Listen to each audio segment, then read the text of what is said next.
Okay. It is 6 o'clock. Okay. So, good evening, everyone. I want to open the meeting of the Opioid Settlement Fund Advisory Committee on August 19th. We will start off by doing the Pledge of Allegiance. If you all join me. I pledge allegiance to the flag of the United States of America and to the republic for which it stands, one nation, under God, indivisible, with liberty and justice for all. Okay. All right, I have the general announcement under Mass General Law, Chapter 30A, Section 20F. This meeting is being recorded. And I'd like to start off by welcoming a new member to our committee that we've been anxiously awaiting to join us. Dr. Fran Roy is the superintendent of Westport Community Schools. Welcome, Dr. Roy. Yes, thank you. If I may, I just, before I even got hired for the job, I had been watching your meetings virtually as I was preparing, and I was very impressed, as I continue to be impressed with Westport in general, but the work that you're doing, it was one of the reasons that literally made me excited about taking this position. So thank you for having me. Well, yeah. Thank you so much for agreeing to be on the committee.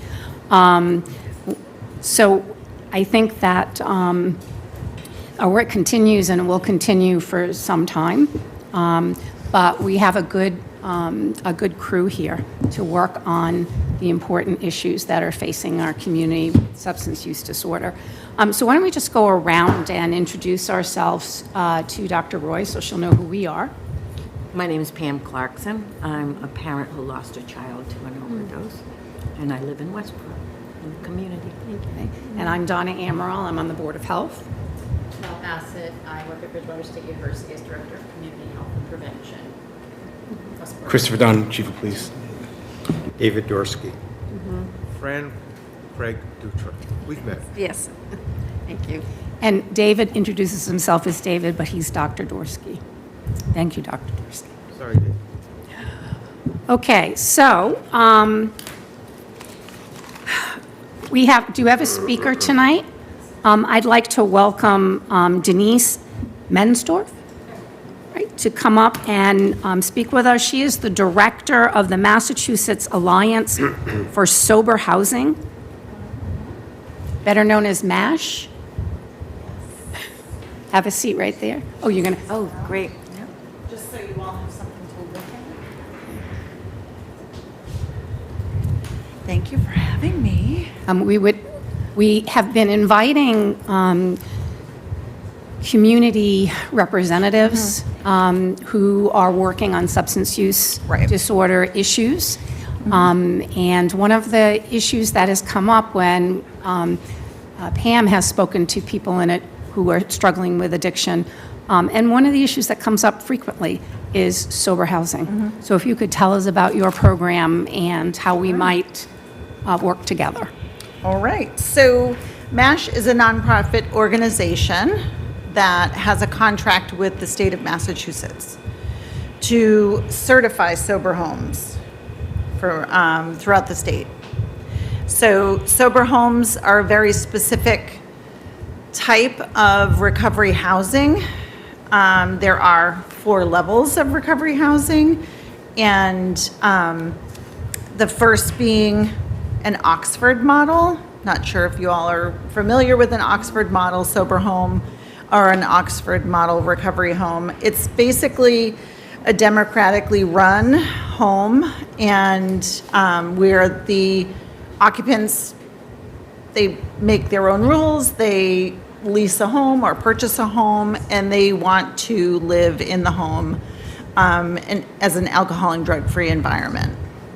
And then we have a level 2 home, which is a sober home. Very specific level. And then in Massachusetts, the next 2 levels up are licensed by the state or have a contract with the Bureau of Substance Addiction Services to provide case management. So sober housing is that level down from a detox, a treatment center, a halfway house even, and it is basically a independent living in a structured environment. So you have rules, drug screening, curfews, those types of things, and expectations that they have recovery goals and recovery plans and that they're following them. They're paying their own weekly fees to be there. They're providing their own food. They're preparing their own food. It's that one step away from reintegrating fully back home or wherever they choose to be. So it's a place to practice and have some accountability. Get used to having to earn a living and pay bills and be responsible again. So what we do is we require homes that want to be MASH certified to provide us policies, procedures, things like that, have a home inspection to make sure that it is a positive recovery environment, that it's not going to be overcrowded, that they have space to speak with one another, watch a movie, watch a game, enjoy, any other home life that we would appreciate would happen in the sober home. So that's part of what we do. There's an inspection piece of it, like I said. But, sober homes in Massachusetts do not need to be certified by MASH, but the state really does kind of hold that financial carrot in front of sober homes to incentivize them to be certified by through the sober home law. And it requires that any state-funded entity, organization, detox, medical facility, that they only refer out to certified sober homes. They also provide us quite a bit of grant money to offer rent assistance through the probation and parole department, as well as we have some federal funds that go through the state and provide rent assistance to those that need help getting into a sober home, and it pays for their first 90 to 100 days so that they can get their bearings and get comfortable in the area, those types of things. So there are some incentives for sober homes to get certified with us so that there is at least some oversight. A big part of certification is our grievance process for residents. And so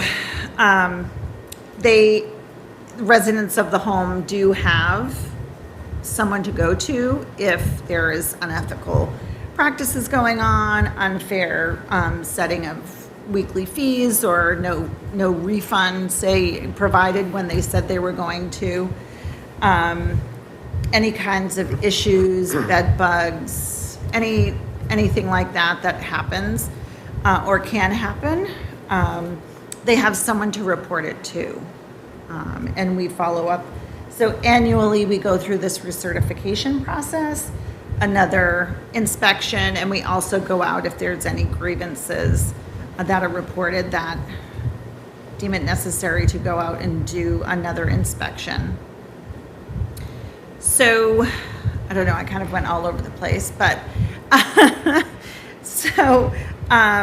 we also provide training. That's where I was today in Lowell. We provide a 2-day training to potential operators or owners of sober homes. They have to take our training for 2 days and just get comfortable with all of the certification standards, which are based on some national standards, and learn about how to best, what are all the best practices for operating a sober home. So that's what we do for new operators.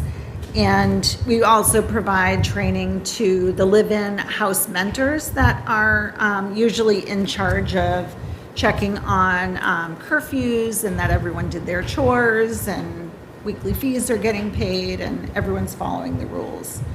We provide training for them as well, and that's covered through our state funding. How many sober homes are certified in Massachusetts? We currently have 203, so it's about 3,100 beds. And where do you find a list of all of those? On our website. Okay, thank you. You can find everything on our website. So you can find the list of certified sober homes. You can filter it by area of the state, specific town, female, male, co-ed, although we do prefer not to have co-ed homes, but some insist on doing that. So you can find that all on our website. It lists the home, the address, and then the contact person. So we certify the homes. We don't refer to any specific homes unless there's something in particular that someone is looking for. I can kind of guide them. I've been to most of the homes, and so I can guide them in that way to find them, find the right home for them. But it really is something they have to, research for themselves, or an advocate for them has to research for themselves, and they have to be ready for that step, or it may not work. So a lot of people in going into sober housing want to go into sober housing because it's some independence, but they may not be either clinically ready for that, or just prepared, mentally ready for it. Yes. What qualifications does an operator have to have? They just have to go through our training, and they have to be able to support people in recovery. So the majority of the certified owners are in recovery themselves. Many of them have other jobs, and they or other careers, and they have this house as their feel good. It's either they have a family member that is living with addiction, or they lost to addiction. So it's that personal experience that they have, and a lot of them have lived in sober homes themselves. Do they have to be bonded or anything like that? No. And are they the recipient, the direct recipient of a grant? The owner is receiving the grant funding on behalf of the resident. Does that answer your question? Yes. So would an operator, potential operator of a sober home, be eligible to apply for opioid settlement funds? Well, they could potentially, yes. In some communities, that has happened. Okay. Sorry, yes. What communities are you aware of that's happened? I believe Rentham. I know Rentham has. There's a home in Rentham, and I'm not sure if it's just because the owners have a nonprofit that they were able to, but they received some funding. What's the split between individual independent operators and nonprofit operators? There's about a third of Third. nonprofit Okay, operators. that seems to be a little bit low. Yeah, a lot of them are, or at I least. think in most group situations, they're mostly managed by nonprofits. A lot of times, but we have many homes that are just what I would consider like a small mom and pop kind of sober home, where they have, maybe 6 or 7 beds, and they don't necessarily have, or never thought maybe to start a nonprofit. Okay. So they're either doing it as a sole proprietor or an LLC, something like that. Go ahead. Do they have regulations that they have to follow as far as, like I've heard of some of the sober homes locally here that they'll put 4 guys in one small bedroom, Right. as right. opposed to only 2 to a room or a private Right. room? Right, so you can see also on the website, we have under the certification tab, what the steps are to certify, and we also have the MASH standards, which is based on those national standards and the sober home law in Massachusetts. So there are restrictions to that, and we also rely on the grievance process, which they notify us if there is overcrowding, and then the inspector will go right out there, and it does happen. But it is a big reason why some of the homes don't want to certify with us. Right. Exactly. Are you aware of any sober houses in the Westport, Dartmouth, Fall River area? No, Fall River, I just. not in Westport. Fall River, yes. Fall River's the closest. Yes. Before, so, and New Bedford as well. Yep, New Bedford, we have quite a few. Fall River, definitely. Yeah, there are like 1, 2, 3, 4, 5 in Fall River. But none that you're aware of in Westport? No. Most of the time, they're multifamily homes. We don't have too many of those here anyway. Right. But Westport residents could apply to become residents Absolutely. in Fall River, which is only a few minutes away. Absolutely. And they also, so when we have a sober home, the expectation is that they're connected with the recovery community in the area. So there really does need to be that established community of support and network of support and employment, potentially transportation. This is independent living in that way. So it is, you will find people seeking out sober housing in areas where they're going to find public transportation and employment opportunities, things like that. So no matter what their career was prior to or what their, work life was prior to, we find that no matter what the situation is, they need what they call a get-well job, and they just need that stability of working. Do you have any specific information on sober housing that's received opioid settlement funding in terms of how much they're actually applying for and how they're getting it? I can find out through that one house, and I can provide the Rent them. information. Yeah, Whatever. that would be. Yep. So, but to your knowledge, best of your knowledge, are any of the Fall River sober homes getting opioid settlement money? So there is what's called the Fall River Trail Project, and I believe that maybe just ended. I think it was a small amount of funding that they wanted to spend to provide rent assistance through their either district court, and it was for a specific for specific towns, but they called it the Fall River Trail Project. And they were using some funding for that purpose. From the Fall River Yes. opioid settlement? So, okay, so that would be Yes. public, okay. But do you know how much they're getting? I think it was only in the 30,000 range. Well, And it was something that they received at the last minute. And I want to say it was like between March and June it needed to be spent. For whatever reason, I'm not aware. Are any of these sober homes 501c3s on their own? Yes, yes. Oh, okay.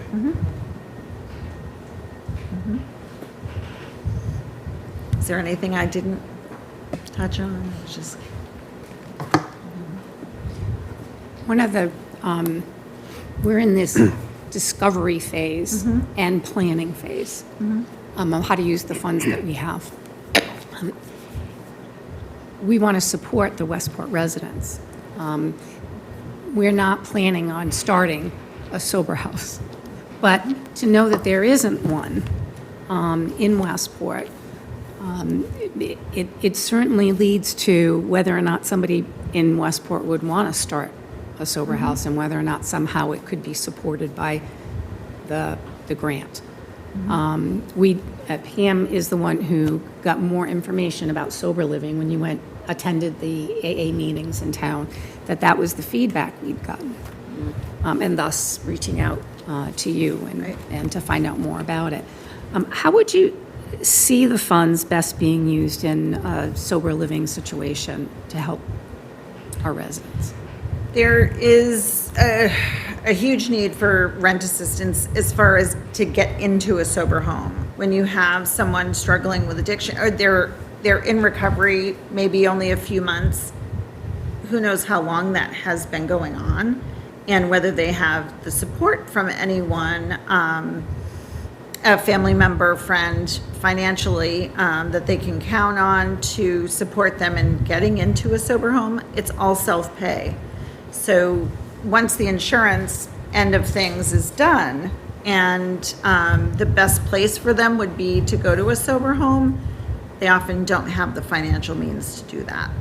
So it can, housing is a huge issue, and the cost of housing is a huge issue for everyone, never mind people struggling with addiction. So they can be, the weekly fees vary from home to home, but it can cost $250 a week to reside at a sober home, just to cover the cost of a mortgage, a lease, and, utilities, everything that goes along with housing people. So it can get quite expensive, especially if you're just starting out in one of the, get well jobs, as they call it, and maybe making minimum wage, and it's going to be very expensive to maintain that and save to potentially move out at some point. So what we find, the majority of the grant funding that we receive or we assist people in receiving, a lot of organizations out there provide rent assistance. Is the to state residents. providing it to you? The state provides funding for rent assistance to parolees and probation, people on parole and probation, for the first 90 days to get them back on their feet and out.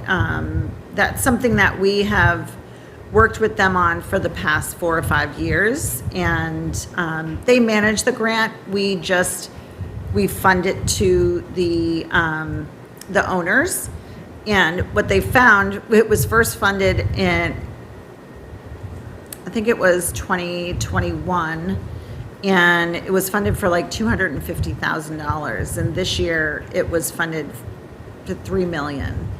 So there's been a huge benefit to the state to support housing, specifically sober housing, after either, people are released or, with reentry or whatever the case may be, that they need that time. They originally were funding 56 days, now they're funding 90 days.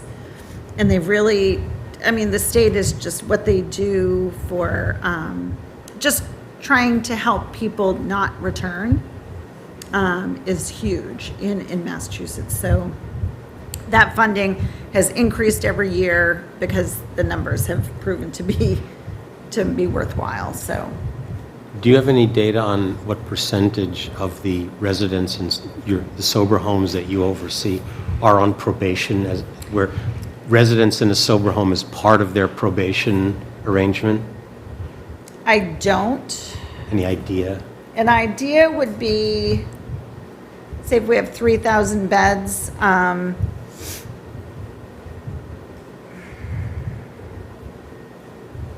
maybe 10%.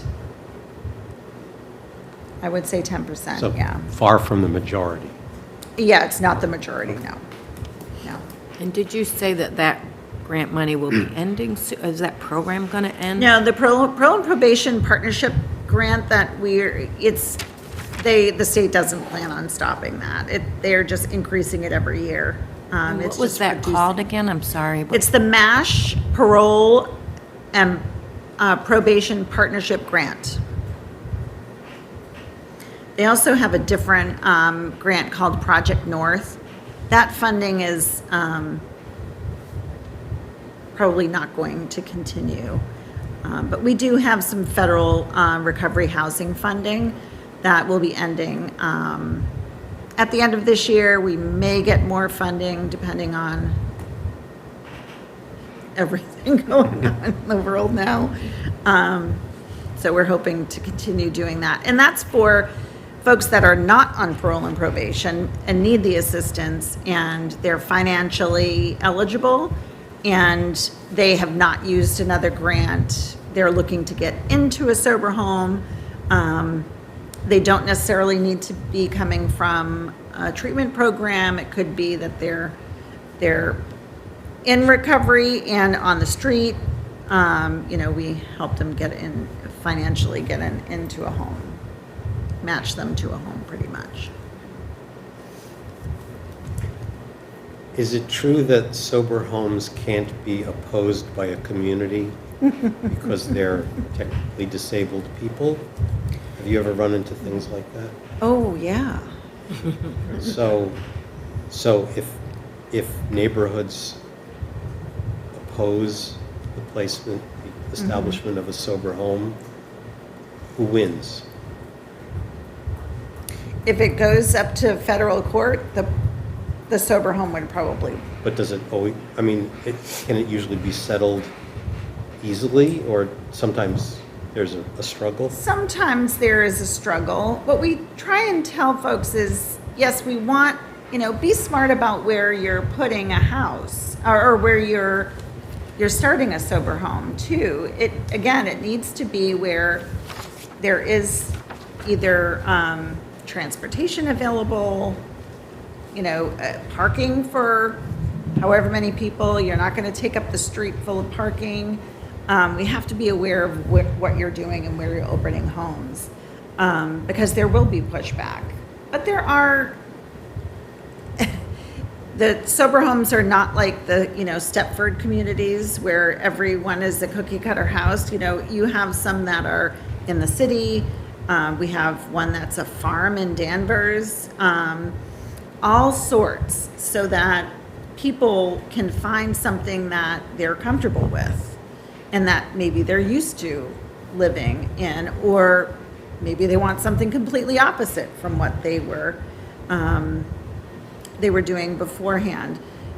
But we love that there is that diversity. And so although we do tell them, be smart about, what your rules of your house are, people aren't, hanging around the front yard, playing loud music in the middle of the night. Be respectful of your neighbors and you won't have an issue. They can open a home where they want to within reason.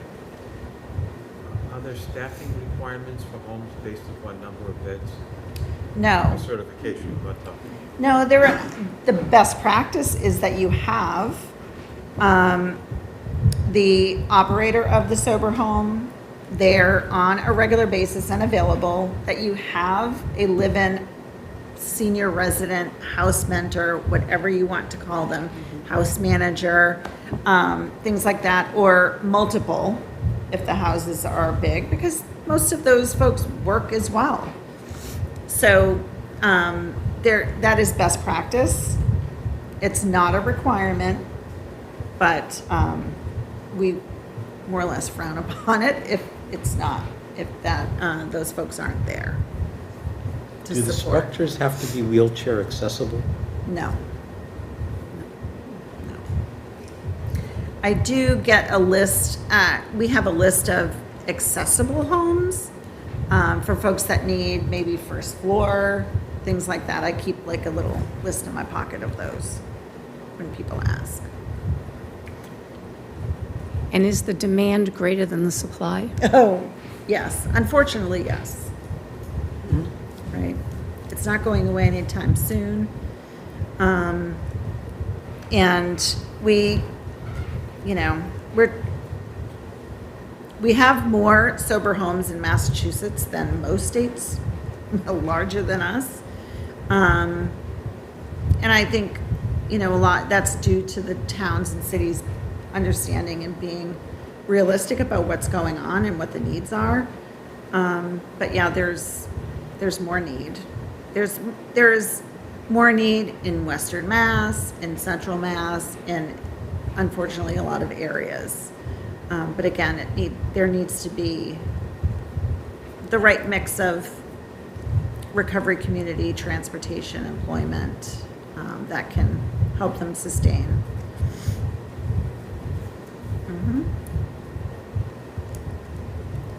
Anyone else on the committee have a question? Anyone from the audience have a question? Thank you so much. Thank you. For coming and clarifying your role and giving us an understanding of where we might be able to assist our community members. All right. Thank you. Thank you so much. There was a couple of extra, if you want to take. Just leave them. Okay. I'll put them somewhere in the board. Yeah. In fact, if you yeah, leave maybe them, we I will we'll distribute take them. more if you have them, because we Does the may. fan have a lower setting so it's less used? No idea. No idea.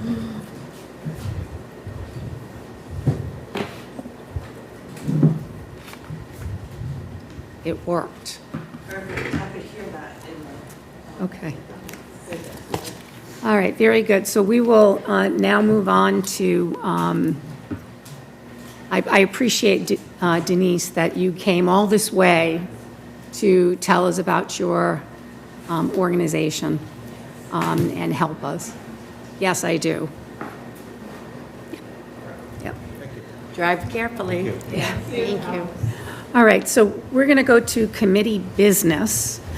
Chief Dunn wanted to talk about an appointment of an alternate, and I think we need to discuss that on a little bit broader scale, because I don't see Lieutenant Nunes again this evening, so we may need to speak with him about getting an alternate for him.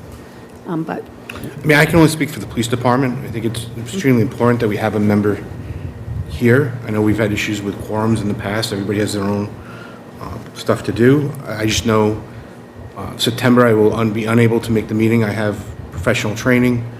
In October, for me, I have a personal commitment, so I think it's just important on the police side that we have a representative here. I've spoken with Detective Michelle Donovan, who does our outreach, and she's been more than willing to step in when I can't make it. So I'm just wanted to throw it out to the committee to see if that's acceptable, and then we can move forward with the board if the committee approves. I make a motion that we accept Detective Donovan as an alternative member of the committee. And I second. okay, are there any objections? I don't know that we needed to vote on that, but all in favor? Aye. We recommend it to the select board. Yes. Point. So the next step is, but I think, I can do it or you can do it. It's better to say that that the committee recommends Yeah, that we yeah. have alternates because we have department heads on the committee. Which Okay. they would understand. Okay. Well, Okay. I would understand. Can't speak for the rest of the board. Okay. Craig is on the select board. He's our select board representative. So would it be best if I presented or Chief Dunn asked for an alternate? No, I think, maybe you could do it in tandem if he happens to be there on other business, but I just think it's a housekeeping issue. You're the chair. I say, because it's not gonna just be Chief Dunn. We're gonna get the fire department. I mean, I don't need an alternate because for now, I can do that. But I think there could be other departments. Roger, the schools, probably. There may be times that. So, Do we need to amend the motion to make it, we recommend that department chairs have alternates, yeah, And then- or department representatives. department representatives Yeah. have alternates. So I amend the motion to propose that this committee have alternates for departments. Second. Okay. All in favor? Aye. Any opposed? And housekeeping, once we designate alternate, should we be sending them copies of minutes of meetings and handouts? I would recommend that. Yes. Okay. Agree. Now that we don't have paper anymore. We don't have paper anymore? Well, but I mean, in terms of, you could bring paper, you could look at paper, but it's not required. Right, okay. But I would still need to present to the select board because they still have to approve an alternate. Yeah, and I don't know the answer to the select board has to decide, the select board made the decision of who is going to be on the committee. So any alternates would also have to be approved by Yeah, them. but the recommendation that you made as the, sort of the creator of the committee was for you to have department representatives and to ask department heads to delegate. So the way there are other groups of people that are represented here that wouldn't be covered by this. The way we're structuring this discussion right now. So we're talking about where you have department seats, where they have lots of other meetings, and we don't want to run into attendance issues. Then this is a way to make sure we always have a quorum. Yeah, because that's the issue, is when we don't get a quorum, and then we can't vote and move forward, so, okay. Do you have that, Bob? He knows what he's doing. And just while we're on the subject, I'm also going to be away in September when you announce the next meeting, so you may want to talk about if we could change the date or make sure we have enough before we schedule it. Yes, I talked to Detective Donovan. Okay. I think we're okay. I don't want to, we've consistently been the third Tuesday of the month, and unless it becomes a larger issue, I would not want to change that. Plus, we also, I mean, I can certainly do the administrative process of getting another room and securing that, but unless we are having more difficulty, then I want to keep it this way. That's okay with the committee. Yes. All right, so moving on. Approval of the minutes. So we have minutes from June we need to approve because July we couldn't do it because we didn't have a quorum, and I didn't put that in the agenda for our remote meeting. The people who can really vote on the minutes from June are the ones who are in attendance. And that is myself, Pam, Valerie, Chief Dunn, and Craig. Of all of you who would like to make a motion to accept the minutes or to approve the minutes, or if there are any changes that need to be made to the minutes. Are there any changes anyone saw needed to be made? None. Point of information, at last night's select board meeting, that issue came up and we determined for some reason that the fact that there was a quorum voting and that members of the committee could read the minutes and vote to accept the minutes, we don't know where this custom of having only the people who were present to be able to vote on the minutes. Okay, That would be an issue if you didn't have a quorum. okay. So everyone can vote on the minutes. This came up. I mean, I just said, because I have been proceeding that way for years, so. Right. just saying. And that's how we handle it on the Board of Health. If one of us is not present, then we abstain. Right, that's been a practice. But I think there's a question of whether it's just sort of culture of the town, or whether it's something that we're really legally bound by. So what do you recommend, what are you recommending that we do?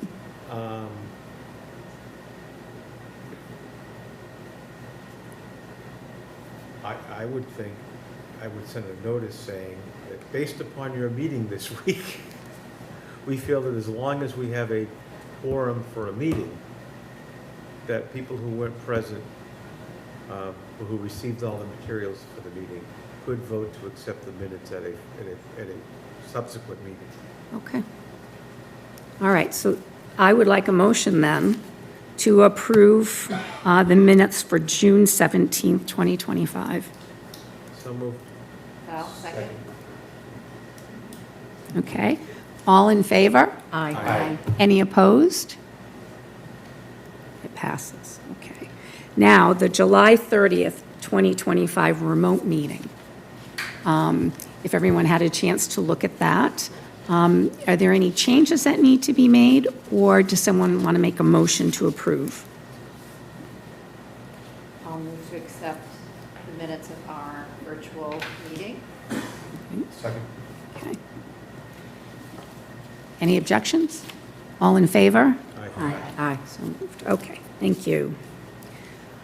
All right, now we're at member updates. You're on, Dr. Dorsky. Okay, so we collected 40 surveys that Donna wrote, and I went through the results and I created a spreadsheet with, it should be fairly obvious. So unless you want to actually look at the survey results, the way it works is the columns are contain the lowercase letters of the boxes on the survey that were checked off, and then some of the text from the individual surveys was harvested and put into the spreadsheet. So you can read that, and then in addition, okay, and then that's the raw, this is the tabulation of the raw data, that's the spreadsheet. And then the data summary is on 2 separate pages. Would you read some of the data that came out of the survey? Just for the people who are here and might be watching, this is a survey we developed for the police night out, where we had set up a table, and we provided, there's a little background to this, we provided an incentive for people to complete the survey, which was a gift certificate for an ice cream cone at 3 local creameries. And as a result of that effort, we had 40 people who completed the survey at Police Night Out, which was really something, that we were able to get that much participation. And in the process, there are a few other people who said they would turn them in. I understood that there were a couple of envelopes turned in. I haven't found them at the Board of Health yet, but there may be more than 40. But that was for one night. We were able to not only just get the surveys completed, but we informed people, we educated people. We had this poster board up with information that had the amount of money we have, and talked about this committee. So a lot of people don't know about the opioid settlement funds. They don't know about the committee. They don't know what we're trying to achieve. So we did our work. Dr. Dorsky was there. Val and I worked, and of course Chief Dunn, because it was his night out. It's the town night out. It was, well, Department night out, town night out. yeah, but, it was the police night out. Dr. Roy came and saw the table and interacted with us. We handed out Narcan to people in the community. We handed out information. There were a number of parents with young children. I handed out a brochure about talking to your kids about not using substances. So it was a really important night. And the work that was achieved, I think, was great. My applause to the committee members that were actively involved in getting this all done. And Dr. Dorsky agreed to look at all the surveys and compile it in a form that we could easily read and understand. And he gave me, I asked him for all of them, so he gave them to me in a folder, because I want to keep track, because we have to do the report. So I want to be able to have some information to give in the report. It's public information, and there may be people who want to actually inspect the results of the survey. Yep. Especially people who are applying for funds. Right. Because in theory, we might want to ask applicants to take into consideration what town members have spoken or registered their opinion about. So on several separate sheets, I summarized the data. The bold numbers are the numbers of people who checked off the boxes. And if you feel like finding out whether a person who checked off the box that that they know someone in recovery, what their particular responses are, you'd have to actually go into the surveys. But this is basically the voting gives you an idea of what people's priorities are. And then Donna, in her survey, asked for people to give their top 3 concerns. And those I just took verbatim off the survey sheets, and I just wrote them down so you can read what people wrote, and just to get an idea of what 40 people thought. Other towns have had surveys that have had greater responses, but we didn't. We surveyed a select group of people, people who were interested in coming to the police night out, which is great. Half of the respondents knew someone in recovery, which is, I think, excellent. I'm not so sure that's excellent, but. Well, I mean, in terms of For the the data, helpfulness you're of the right. survey. Yeah, right. Accurate, But, yeah. yeah, I think it's Well, good. they're in recovery, that's better than knowing someone who uses. Well, there was one person who wrote in there, do you know someone in recovery? They wrote me. Me. But I didn't know exactly how to score that.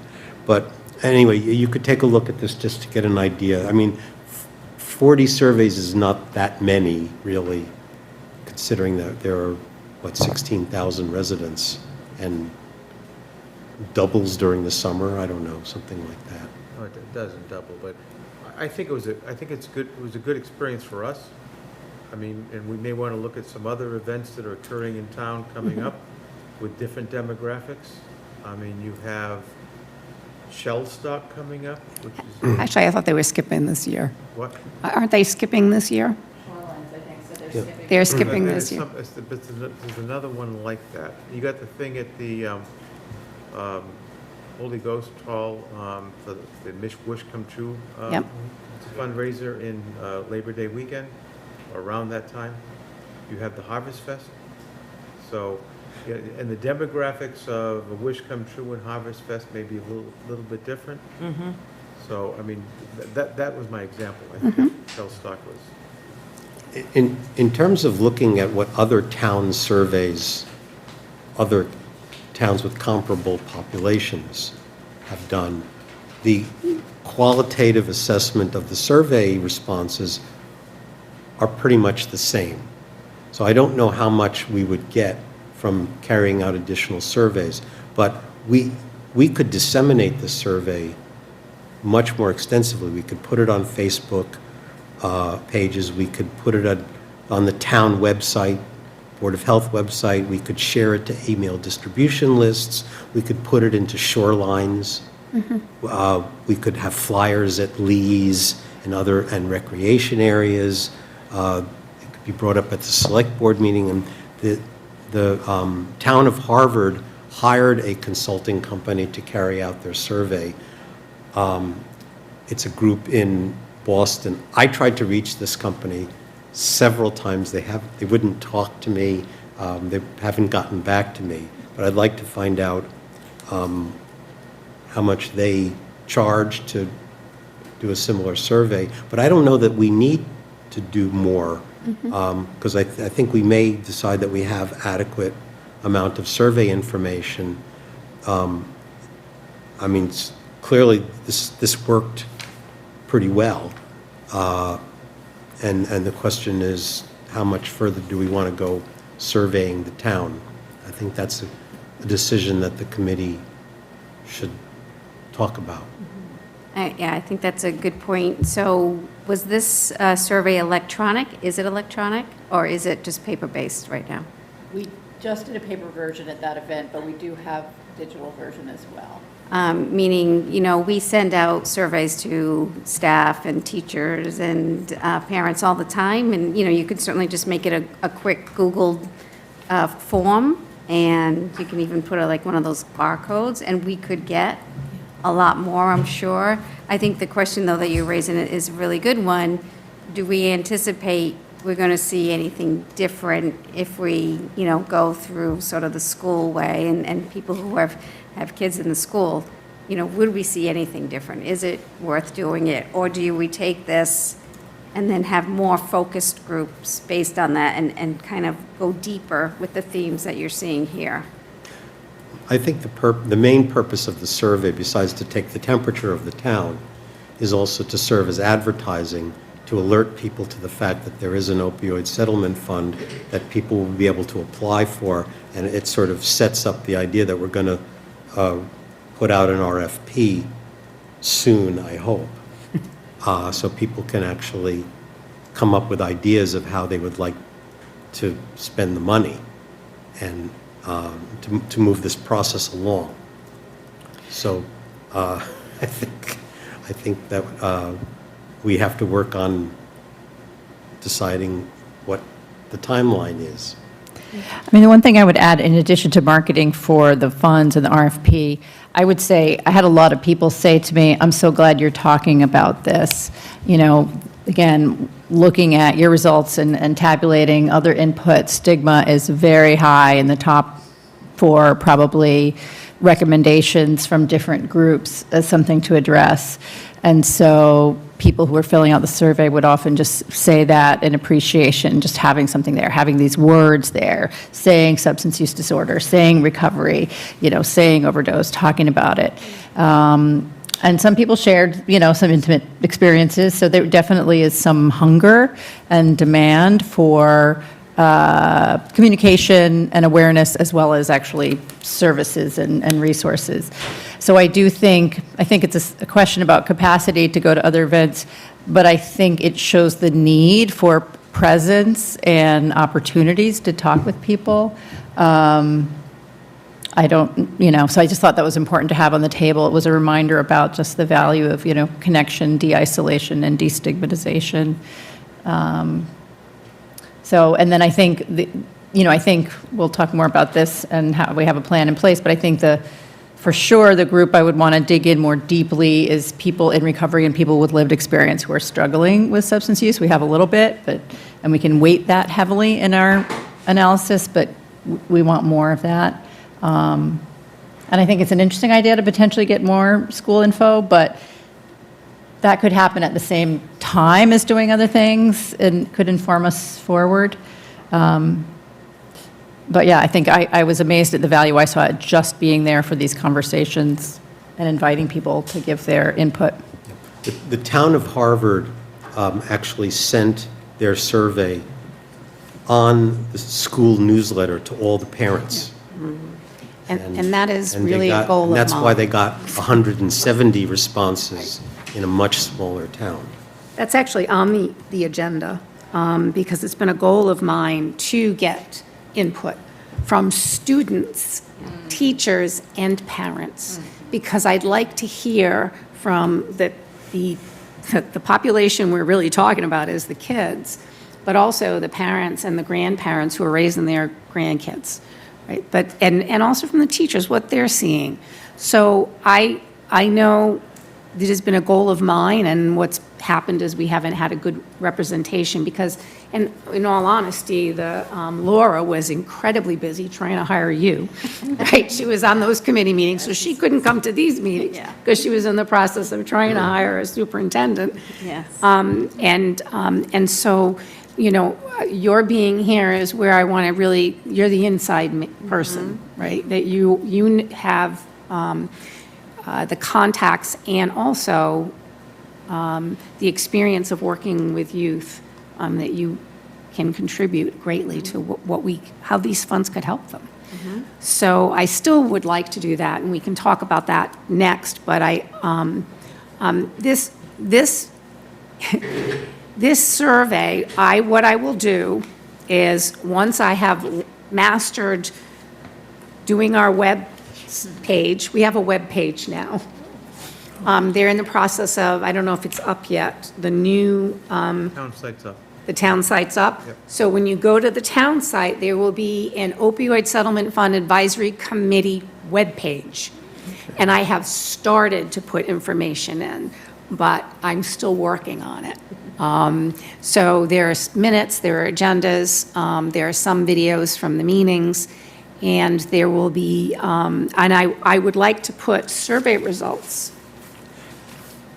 and maybe put the survey there with the code, with the QR code, so if somebody wants to fill it out, then we can ask them to do that online, so. I think that's very important, because I think that one thing that you would put in the RFP is,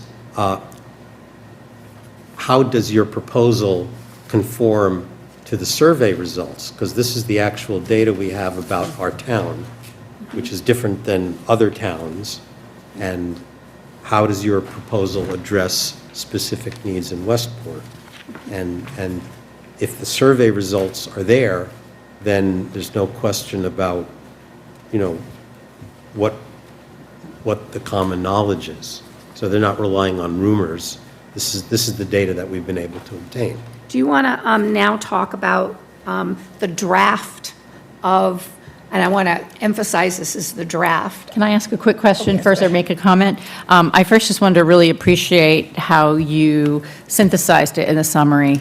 That's like a really important extra piece of work to make it clear and usable, and especially tallying up, kind of weighting how many responses. So I just thought it might be worth highlighting some of the top ones real quickly. I mean, I'm happy to, or you did it, but, and I incorporated it into the thing I had sent out just before the meeting as well. But, just from looking at the highest number, they're not in necessarily order here. Well, the first one is. So education for families to support children, really high up there, less stigma.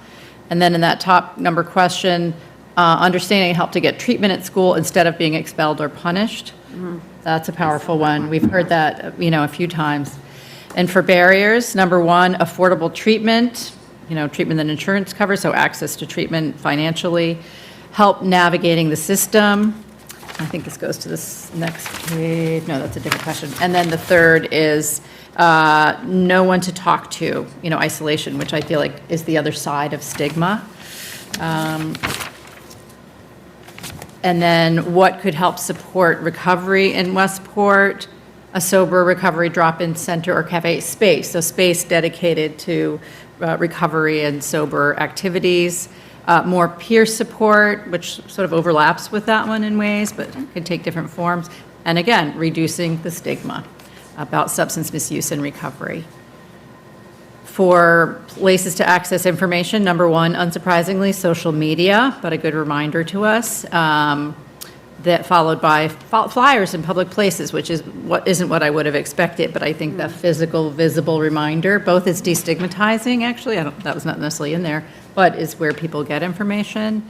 And then in a town mailing, or, could be school department mailings, but town mailing, obviously you reach a lot of people that way. So, and then this list of top three, we'll come back to this later, but I didn't finish, but I've tried to code these answers so that we could do a similar tally and be able to sort it later for the people at your focus group, the people who responded in the Stepping Stones group, and this, to look at, okay, how many people brought up access to treatment, related to mental health, how many people brought up harm reduction, because there's a lot of rich information there, but it takes a little more work to categorize it and kind of figure out the categories. So this is a treasure trove, and your work is really valuable, and then I just think it's good to look at those highlights and keep looking at them for the different places we've gotten information to see what emerges as themes, but there are clearly themes strongly emerging. So that's all. I just wanted to kind of highlight some of those results and then tie them back into some things later. Beautiful. Thank you. Thank you. All right, so which leads us next on the agenda of the RFP draft. So I surveyed some of the RFPs from comparable towns in Massachusetts, mainly, well, Harvard, Mass., which is one of my favorites, and Falmouth. and Swampscott. And there are several dozen of these RFPs that have been made public, of towns, not cities. And looking at the incidence of opioid-related deaths among these cities, they're mostly towns, mostly towns with fewer opioid-related deaths over the last decade than the town of Westport, because we had somewhere in the 40s, and most of these towns have single digits. So it's an order of magnitude less opioid problem. There may be even worse substance abuse problems in general, but since we're focusing on opioids, it's different. But, so what I did was I basically cannibalized some of the RFPs, and I sort of minimized it, and I created a draft that is a prototype of an RFP that we could put out. And I think the draft that I sent to Donna, I think I left the word Falmouth in once or twice, maybe not, I forget. But I saw Falmouth. I tried to clean it up, so I substituted everywhere there's a town name that should be Westport, and I put the seal of Westport on, and, just to see what it would look like.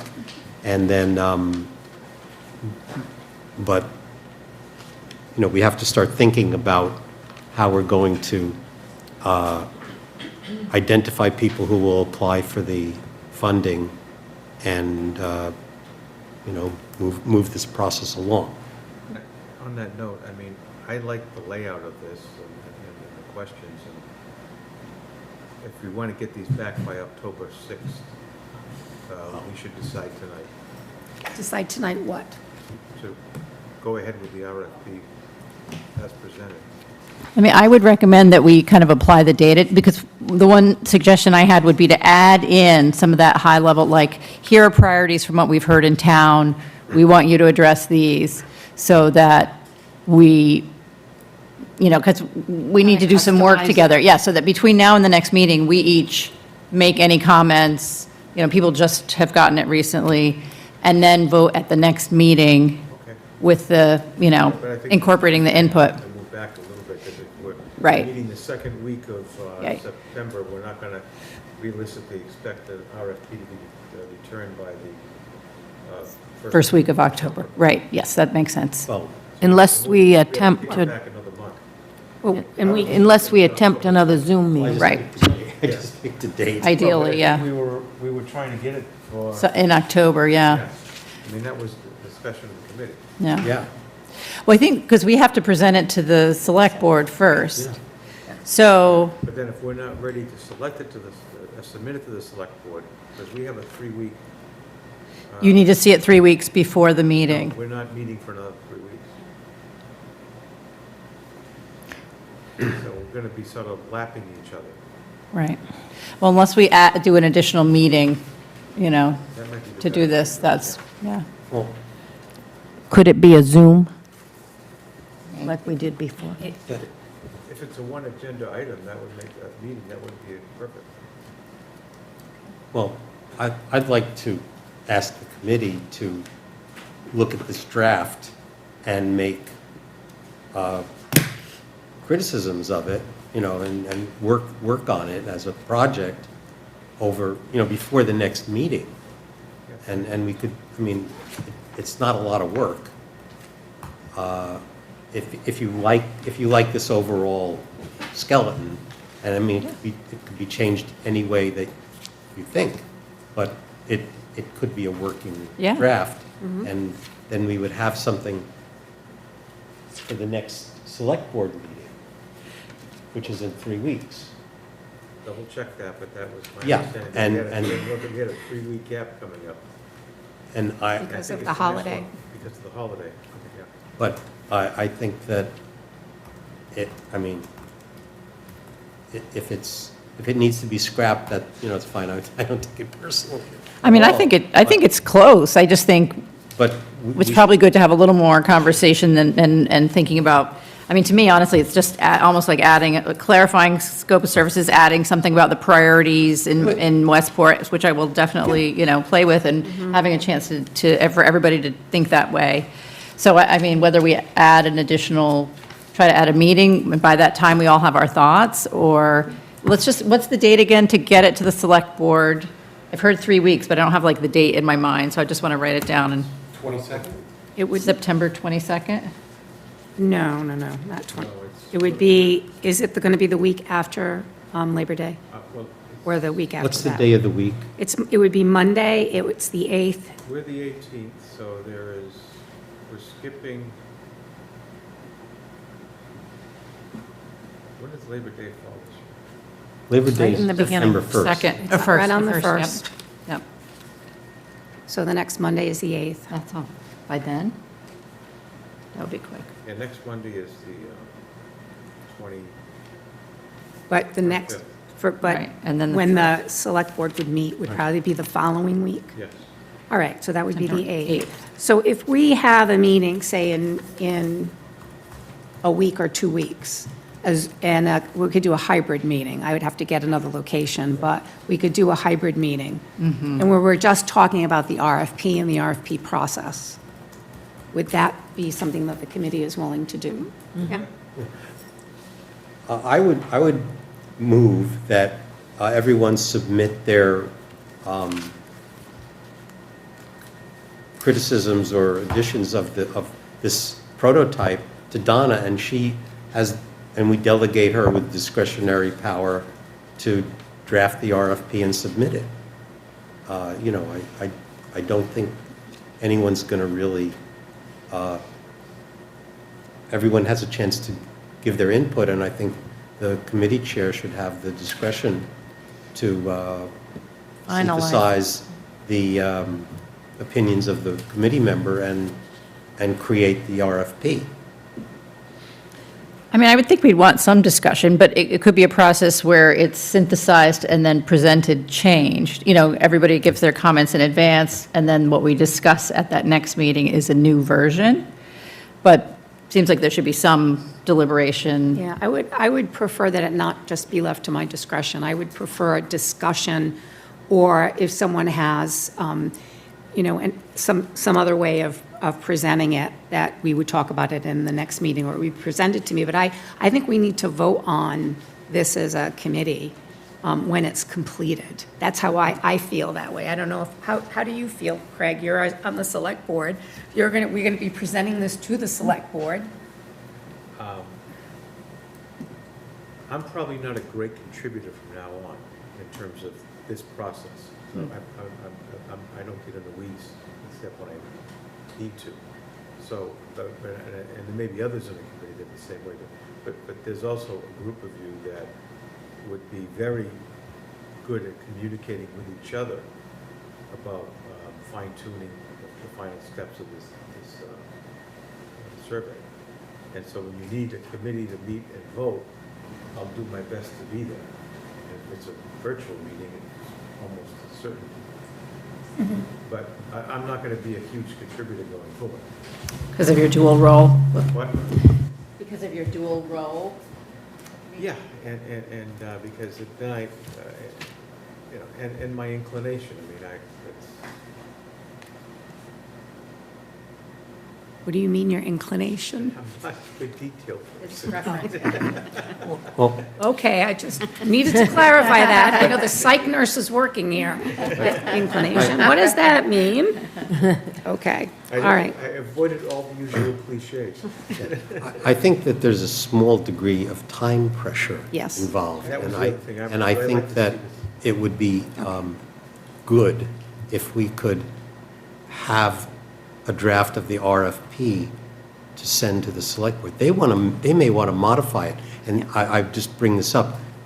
An RFP means that they're inviting someone to sign a contract with the town. Yep.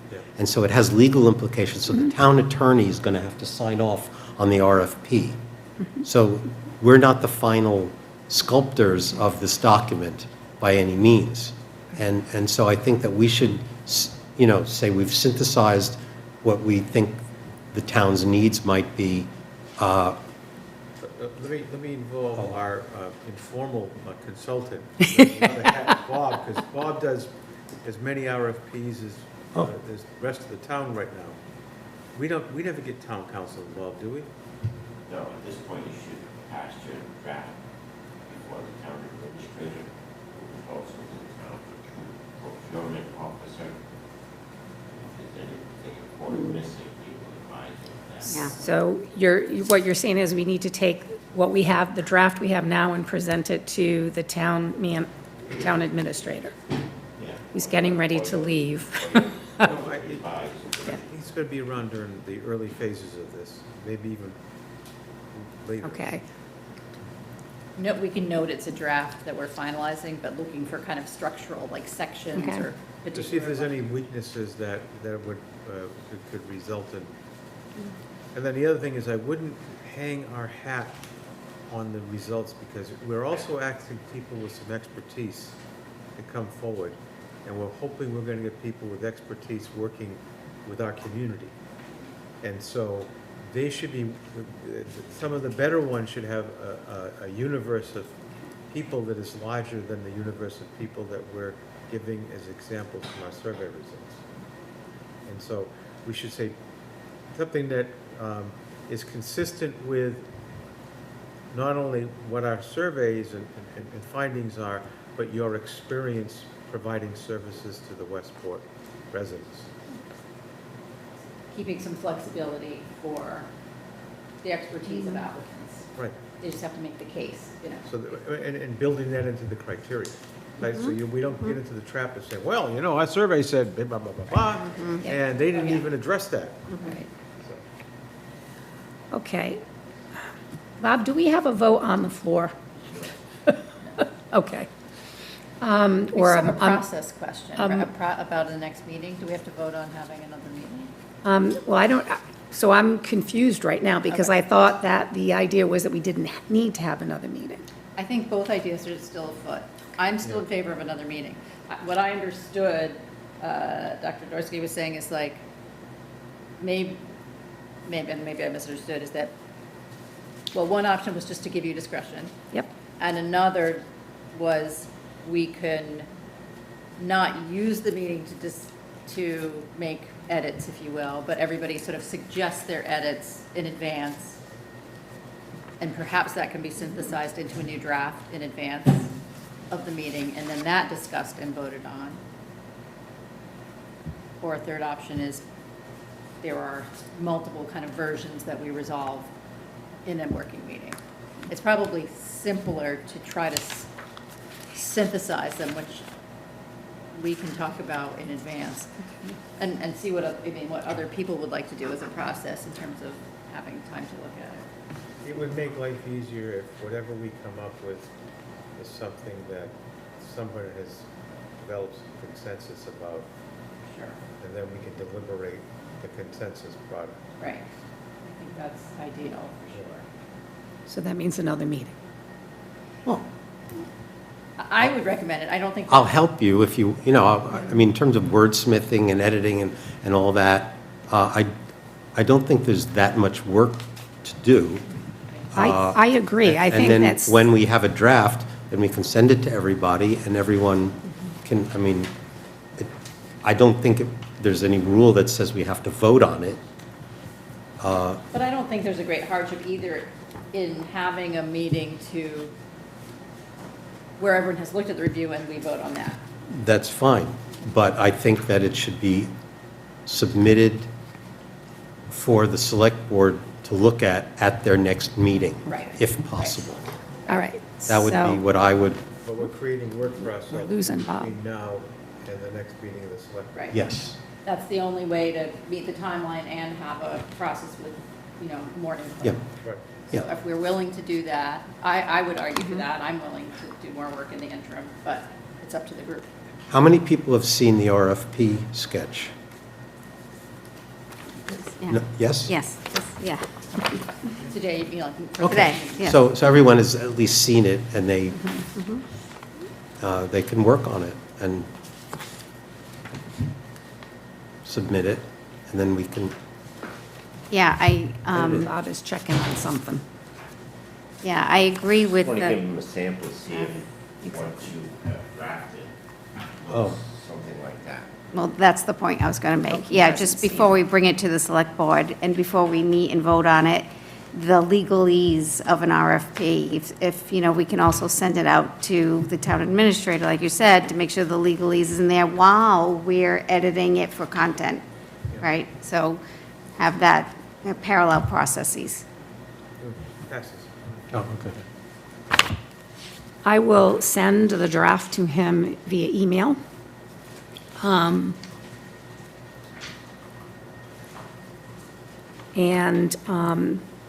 And then ask him for feedback, because we want to approve it and deliver it for approval to the select board. So it seems like we still need to meet to vote on the final product, right? So is a week or 2 weeks? Should we just meet in a week, virtual? 2.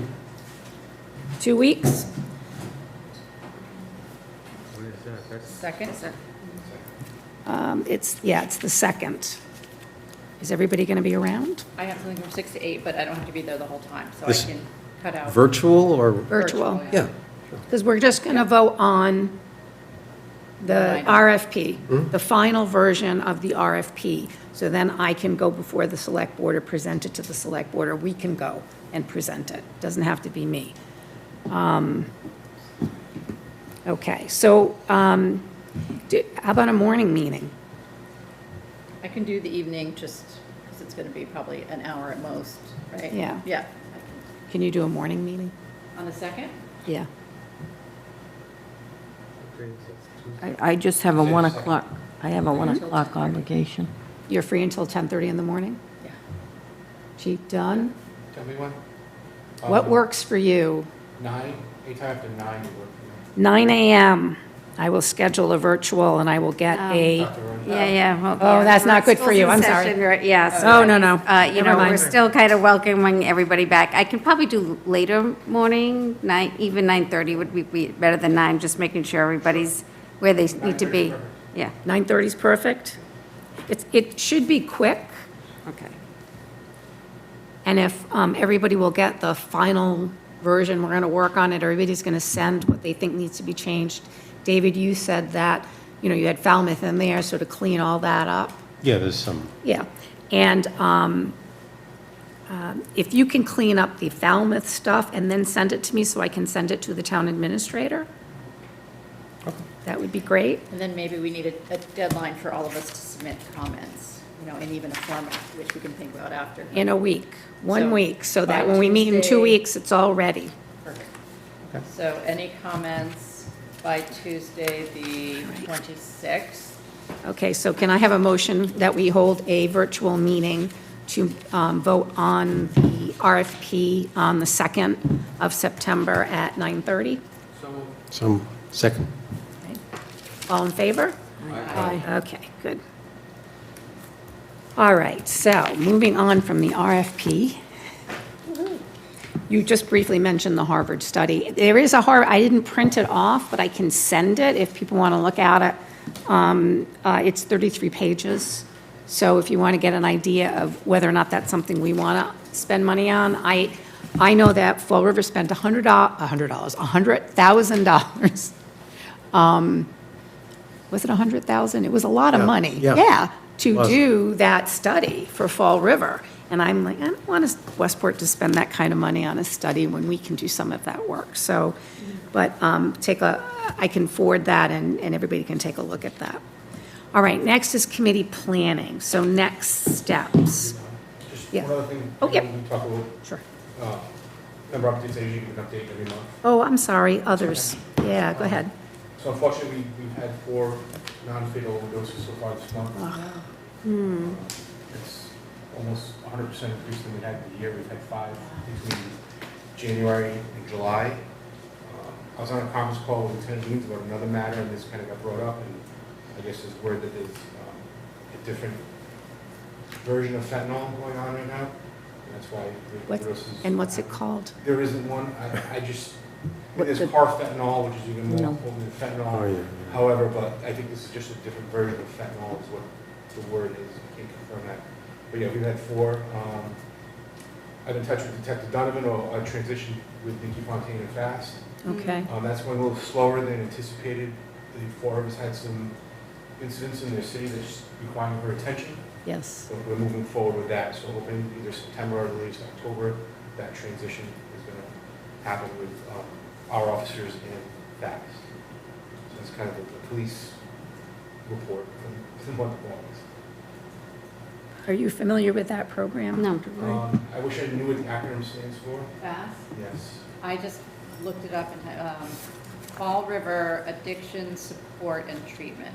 So That's right. when somebody suffers an overdose, not an overdose, we're transitioning from one group that we have been using to another group where it's based out of Fall River, so they'll provide services either at the emergency room or follow-up services within 24 to 48 hours.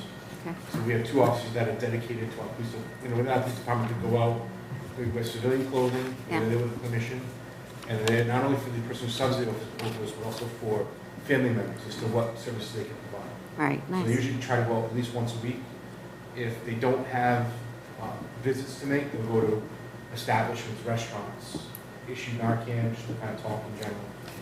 So we're transitioning to more, the therapist that the clinician we're using was out of Easton, and we thought it was it's more beneficial to us than the out of Fall River, because if we border them, it just makes a lot. And availability. Yeah. You know, with Dr. Roy at the table and you at the table tonight, and then I can think of the notion of a school resource officer. Yeah. And a school resource officer is not only dealing with maybe issues of substance abuse among student population, but issues with parents and the impact upon students. Is there ways that the 2 departments, So that's something we can coordinate within the department, meaning when Detective Donovan receives the information and realizes that it's a person where they could have somebody who's of age where they might have a child in the schools, we can double check with our school resource officers. Saying, hey, here's the person suffering an overdose, do they have a child in school? We can kind of research it that way, and then you can backtrack Yeah. with you. That's great, with you, yeah. just so we can understand if that child's having issues at school, this could be an underlying reason why. Yeah, and some wraparound support at that point, yeah. Right, and I, Were any of the events minors? No. and I had presented when I went to the school board to have them expedite getting Dr. Roy on. I said the statistic was when Lieutenant Detective Donovan came, and I asked how many of the overdoses were there children there at the time, and she said half. And I said, these are kids Yeah. that, how do we know? How does the school know that they witnessed this and they're dealing with this issue? It's communication. Yeah. That's what it boils down to. And a lot of times when there's an overdose in the house, when there's a minor, the officers do have to file a 51A. So, but if we take that one step further, meaning she takes that information and disseminates it, it should already be being done. But I'll just make sure that it's coordinated more prior to the start of the school. I mean, one of the things that we had talked about, because Pam had got information about Dartmouth and the fact that they've hired someone to deal specifically with these issues. And I have this idea, and I mentioned it to a select board member, is that if we could hire somebody in town who could bridge, who could be in the community but also in the school system. And we'll know that when there's something happens with a parent, to help intervene with the child. So it's just an idea, but it is certainly, people don't live in vacuums. These kids are in families, and the dynamic in the family is going to impact the kid, and the kid's going to impact the dynamic in the family. So we need to somehow integrate, and that's one way to do it. That's one way to do it. Right, yeah. No, that would be, just that whole wraparound model. Of course, my previous work is in Fall River, New Bedford, Boston, and there were lots of resources for we had wraparound coordinators in each of the schools in Fall River. And so I think that same idea in this context would make a lot of sense. The funding for it, whether or not we can use some of this money for it, that might be a great thing, because it is such a global issue. It doesn't just impact an individual, never, right? So Never, never. So that's where Yeah. the connection with you is really important, because I have a lot of, I've worked with the adjustment counselors at school. We've done some presentations together, and so I understand some of the issues in the school. But having the point person that is not just school-based, but it's more porous and it's more connecting with families, with social services, whoever, is not, as far as I know, I'm still learning about the district. It doesn't exist right now within the Westport Community Schools, so certainly something to think about.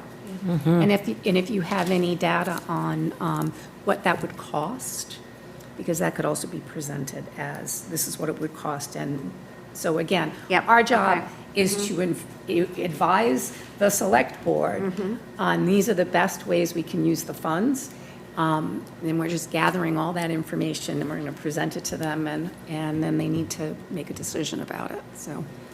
And if I could just add that the one thing I did learn from talking to the town of Dartmouth person there, the schools have really utilized quite a bit of the funds, and they have some great ideas, after-school programs. They have monitors in the bathrooms for vapes, Yeah, we've been talking about that. which I think is an amazing idea, but it's what you do after you catch the child doing the vape, so. Okay, yeah. Thank you, yeah. I have a couple of updates. Yes, Just, go ahead. As I mentioned briefly in an email sort of soon before here, I have progress with STAR, who will distribute our survey they're going to research in all of their programs, Westport residents. They will distribute the survey, like a physical version of the survey, to all those folks. They will put posters with QR codes in key areas. They'll also distribute it to the providers who treat those Westport residents. And then we will give them some modest compensation for that. So unfortunately, it'll kind of overlap our timing, but I think we can find a way to reference, those results and incorporate it as it goes forward. That'll be really valuable to have. So, Well, I think that when you have results, you can put them on the website, and Yes. people who are Right. responding to the RFP will be responsible for accessing what's right. on the website. Reference that. even Yes. more. And then the other thing is just to hand out to folks a working document which tries to kind of combine, I sent you the link to the spreadsheet, it has a few tabs, tries to combine what we have heard from experts who have come to speak to us, so that's the first tab, the first part, with then the focus group that Donna did with sort of key Westport residents. Turned out to be a lot of folks who had family experience. And then the survey that Dr. Dorsky analyzed, and then space to add more, the incoming survey on Westport residents with lived experience. And so it's only partially coded, so it's in, the data's in there, but it's not all coded, because that will be the next step, to finish coding it and then sort it so we can have a sense of, the categories of, certainly seeing some trends that I've observed for sure. Obviously, access to service is probably number one. That can be mental health, that could be affordability, that could be transportation, stigma, education, harm reduction. Those are some of the top ones. But so you can peruse, find your own patterns, and I'll continue the coding job after we get through the RFP. But I thought that the goal was so that we could use that to inform the RFP as well, and look at patterns, including the survey from National Night Out, but also the other information that we've received, which includes some of the expert providers who've given input. Oh, that's great. Helps us remember what we did. Well, it was really useful to go back and Well, I look, actually right? did Exactly. a spreadsheet. Yeah, it does, you can't read it very well, so I have to redo it, but it was every meeting, what we voted on, what we discussed, who came to speak, so, to organize it so we can see all the work we really have done and all the Pass things this that we've way. No. accomplished. Sorry, I got Okay. distracted. It didn't go that way. Okay, anyone else have any updates besides Chief Dunn and Val, and David's done his? My update is, As I already mentioned, we have a web page, and I'm working on building the web page. So bear with me as I learn how to do this. We have received some education. I've received education from our veterans, Carol, our veterans rep. And so that is happening, and we will somehow figure out how to put all the data in as well. The spending, I need to report to the committee every time I'm spending, since you all granted me the authority to spend. We spent $281 on Police Night Out, which was the ice cream vouchers, and then I bought a few little things for children and some of the supplies to do poster boards and things like that. So that's what I spent in this event. A lot less than 100,000 for a professional survey. Yes, right, a lot less. Free labor. More money for services for Westport residents. Just to mention as well, the fire department, Lieutenant Nunes, did provide Narcan for us to distribute on that evening. So we did distribute a number, I don't know how many boxes we did, and we gave demonstrations as well. I also wanted to point out that International Overdose Awareness Day is August 31st. It's up here on this board, International Overdose Day. We have not planned anything for that day. However, there are events that are occurring around the area. And I just wanted people in the community to know, in New Bedford on August 26th at 5:30 at City Hall, there will be an event to, I don't know if it's a vigil, but there'll be an event there. And then in Dartmouth on August 28th at 400 Slocum Road, I believe it's the field that's there, they will also have an event that goes from 5 to 7 p.m. And there are Fall River, too. I didn't see one for Fall River in the memo that I received. I think it's the 29th. Is it the 29th? I don't know where it is in Fall River. But, so there are these events to increase awareness of the crisis of overdose. So I hope that people in the community might take advantage of going to that. And then in September, the focus is going to be on stigma and ending stigma. And there is a event that the South Coast Public Health Collaborative is doing in conjunction with the University of Massachusetts School of Nursing about ending stigma. I believe it's on the website for the collaborative, and it is the South Coast Public Health Collaborative.com. So if people want to look up that event and register for that, they're able to do that as well. And so that includes Westport, obviously, that's our collaborative. Yeah, it is our collaborative. And we, can we, use the town Facebook or something? I'm just thinking of stigma as a top issue that came up. How can we promote awareness of that in addition to the public health collaborative? Can the schools help promote that day? Yeah, we can put it on our Facebook page, yeah. And maybe the town and aren't on the committee webpage, something like that? Yes. And then I found Fall River Overdose Awareness Day is the 29th at 5 at the Heritage State Park. Meadows. Okay, thank you. Thank you. And so as far as next steps, I really want to work with you on creating some kind of survey to check in with students and teachers and parents about how they think the funds should be used and what's needed.